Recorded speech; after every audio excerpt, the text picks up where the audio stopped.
کثرت یا قلت۔ کچھ لوگوں کی بھاگ دوڑ سے یوں معلوم ہوتا ہے کہ جیسے ہر شے کی قلت ہے، بس چیزیں ختم ہونے کو ہیں، جو ہاتھ لگے سنبھال لیجئے، پھر موقع ملنے کا نہیں۔ جو مل گیا وہ آپ کی ہمت ہے، اور جو نہ ملا وہ نالائقی ہے۔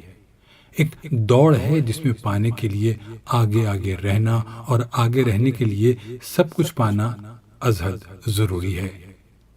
مفلس ذہنیت کے یہ لوگ بمشکل ہی کسی کو اپنی طاقت، مال یا پیداوار میں حصہ دیتے ہیں۔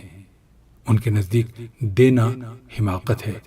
وہ سمجھتے ہیں دیا ہوا کبھی لوٹ کر نہیں آتا۔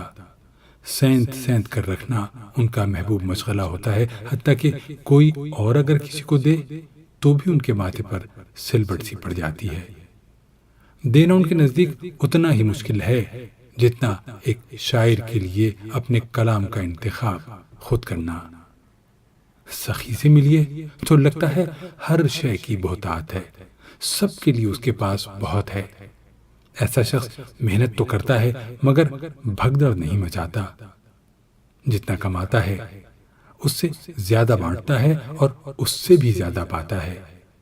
اس کے ماتھے پر مسکراہٹ کا تاج جگمگاتا ہے اور دل میں طمانینت کے احساس کی نوابی نشست جمتی ہے۔